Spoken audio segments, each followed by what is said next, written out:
So Shehaam completed a national diploma in civil engineering at Cape Peninsula University of Technology in 2009, and completed a BTech in water engineering, attending part-time between 2010 and 2013.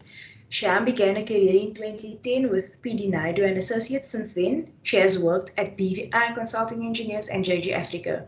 She has recently joined the City of Cape Town Housing Development Directorate, where she is tasked with supporting human settlement developments, programs and projects by ensuring compliance with the National Department of Settlement Programs and Grants, with a focus on identification and coordination of development bulk civil infrastructure for future human settlement developments within the City of Cape Town.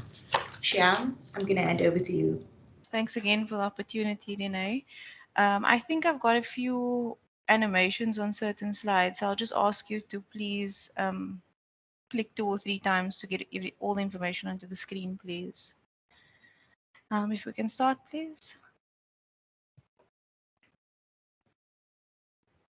Okay, so based on the Engineering Professional Act, registration is defined as satisfying the educational outcome for the related category, as well as demonstrating competence against standards determined by the Council for each specific category. Next slide, please.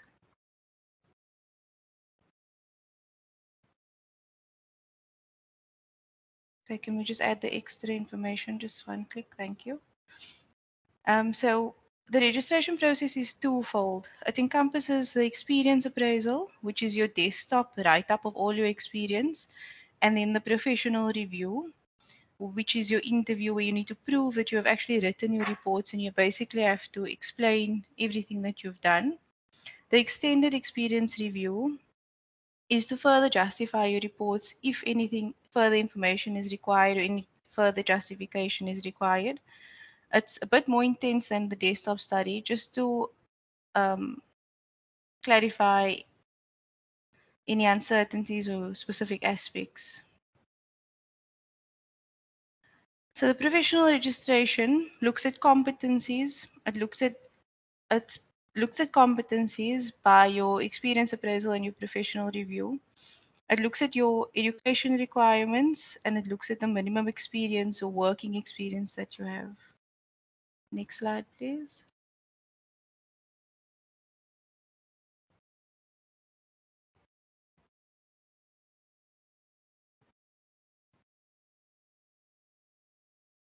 Okay, can we just do one more click to get all the information up? Thank you. So this is basically the training and experience report. So this sheet has 3 sections that is quite important. The first one being top right, your degree of responsibility, which you need to define. You need to have your supervisor's signature, and then you also need to sign this form. So the training and experience report needs to be signed by yourself and your supervisor. It needs to have a maximum of 2,000 words for all your training reports. You need to cover all your experience from when you start after graduation up until the point where you apply for your registration, and it needs to be written in first person. You need to describe your role within every single project that you've done, what you have done, not what the project is about and not what the company has or how the company has completed the project. Please, can we move on to the next slide?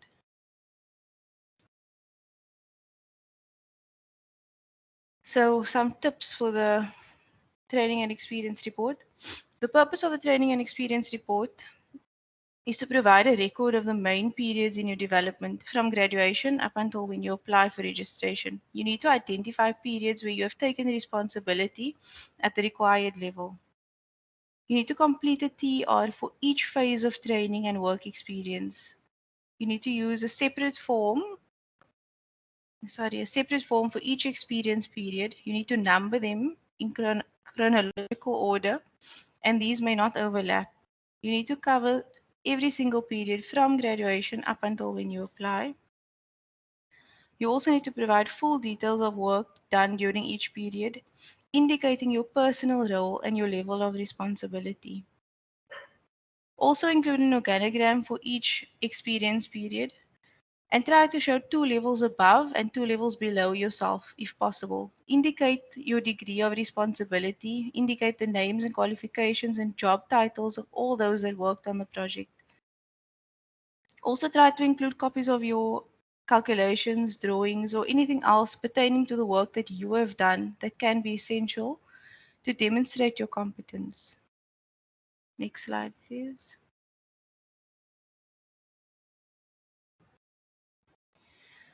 So to determine how you switch between your experience periods, you need to change a period when your work environment has changed. So when a major task or project is being completed, when you change your type of work, so if you worked in the civil department and you've now moved to the structures department, when your responsibility or your level of function has changed. So if you've received a promotion, when you've changed your employer, and when your experience is interrupted, study leave, illness, maternity leave, or so on. Next slide, please.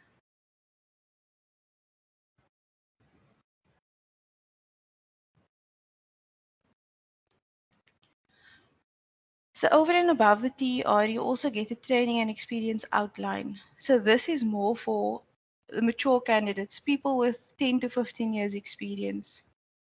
So this is when you've qualified over a long period of time and you've only decided to submit your registration now. Basically need to submit a brief description in bullet form, indicating the type of work that you've undertaken for each experience period.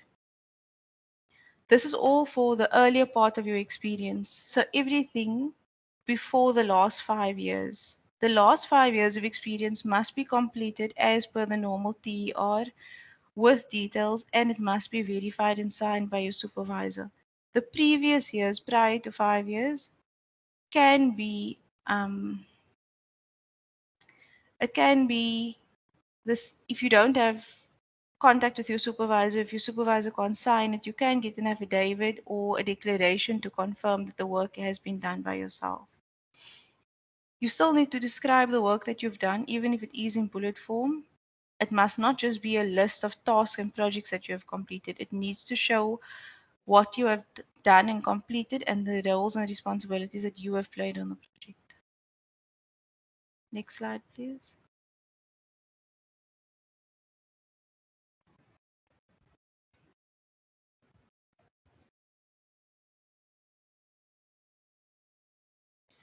So just to touch on the degree of responsibility again, as Dion said, there's 5 levels, A to E. Level A would be basically just out of university, freshly graduated, and where you start as a trainee at the company. You would then work your way all the way to level E. Once you get to level E, or you've been working at the level E with limited guidance and supervision, that is when you are ready to submit your registration. Next slide, please. I think we need 3 clicks to bring up this information, please. Thank you. So the training summary is basically just a form that you fill in which needs to correspond with all your TERs. This needs to show each period of your TER, and this needs to show the dates of the TER. So this needs to correspond with each and every TER completed. The total number of weeks would be your total number of weeks that you have worked from when you started up until the point where you submit your application. Next slide, please. So okay, we need 4 clicks, please. Thank you. So the crux of your report or your registration is your engineering report. The engineering report looks slightly different for the technologist. I'll get into that at the end. This is basically the engineering report for professional engineer registration. So the engineering report is a reflection of your engineering development. So you have to write the report in first person, describing all your actions and thinking. The report should cover your competency required to register as a professional, and it should reflect and also cross-reference your TERs. So everything that you've said in your TER needs to be shown in your engineering report. You need sufficient evidence, and it must be provided not what was short and sweet in your TR, but in depth and as much information as possible to demonstrate how you acquired the competencies. So, as an example, you would say, as described in TR3, I designed the following, and then you divulge. So at the top right, we have a column called self-evaluation. So in this column, that is where you would refer to your TRs across a paragraph that you have written about. You will also specify here your outcome level that you have achieved. You need to include your word count. So the maximum word count for your engineering report needs to be 6,000 words. And at the bottom of the page, there's a section for holistic self-evaluation. This is where you need to give information about how the above demonstrates that you are sufficiently competent to be registered as a professional. You can also include diagrams, tables, design calculations, and other illustrations that may demonstrate your competencies. The engineering report will form the basis of the presentation that you will do at your professional review. So sell yourself, and you need to tell the assessors why and how you are competent in what you have completed. Next slide, please. So the following points can and should be included in your report: your responsibility and your contribution, the objective of each major task, your method of problem analysis, criteria used in your evaluation, communication and interaction with other disciplines, preparation of documentation, compliance with regulations, contracts and conditions of contract, touch on finance, management of materials, money, methods, handling of hazardous and environmental aspects, and also design drawings and any other images of work that you have done. So the engineering report for a technologist is slightly different, where they basically ask you questions based on the outcomes. So it's much more, it's a different structure to the professional engineers report, where the questions are actually set up based on each of the 11 outcomes, and then you have to answer those questions based on the work that you have completed. I think we're at the end. Thank you very much. Thank you so much, Shehaam. That was a really detailed presentation of what needs to be done. The one thing that I could just add to your presentation is that, like you said, there are different formats for the different professional engineer, technologists, and technicians. So I think that an important thing is just that we make sure that we're filling in the correct Correct forms. forms and also the latest forms, because EXA tends to update their format and little things change. I don't think it'll be a good impression, a good first impression if you come there with the wrong form that you've completed your reports on.